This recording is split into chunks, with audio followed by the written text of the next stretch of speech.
Une page sombre s'écrit ce mardi dans la guerre qui ravage l'Est de la République démocratique du Congo.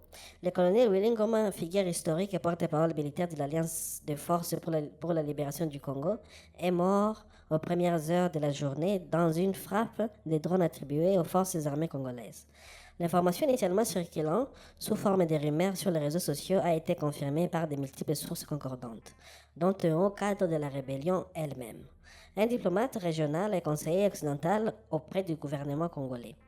Selon ces sources, le militaire a succombé vers 2h30 et 3h du matin dans la zone stratégique de Rubaya, territoire de Massissi, au nord Kivu, en pleine intensification des combats autour de cette cité minière richissime en cobalt.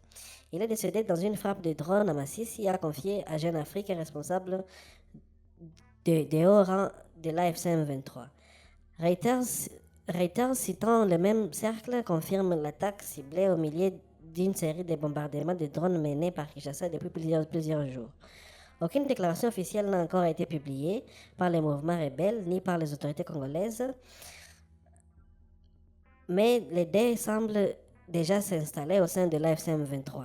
Les sources internes parlent d'un coup dur pour une rébellion qui venait de consolider ses positions après la prise de Goma et Bukavu.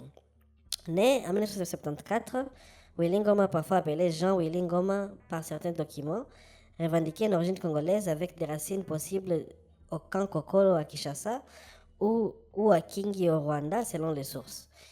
Il se présentait avant tout comme un officier congolais engagé dans la lutte pour la libération de l'Est du pays. Son accession au CEDIUM 23, réactivée en 2022 après une première rébellion en 2012-2013, a été fulgurante. Commandant militaire et porte-parole officiel, il est devenu la voix et le visage médiatique du mouvement.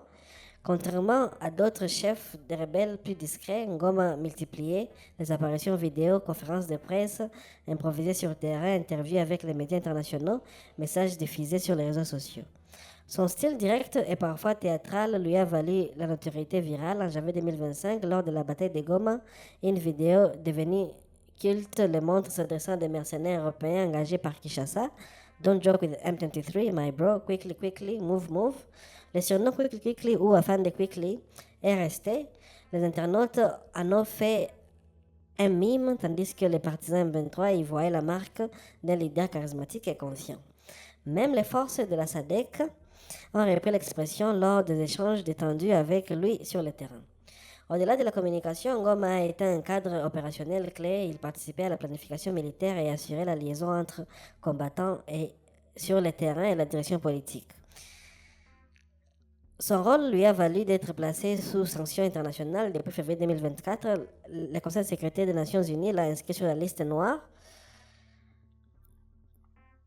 Les motifs sont clairs. Willy Ngoma continue d'engager dans des actes qui sapent la paix et la sécurité en RDC. En tant que porte-parole militaire, il a partagé la responsabilité des exactions attribuées au M23.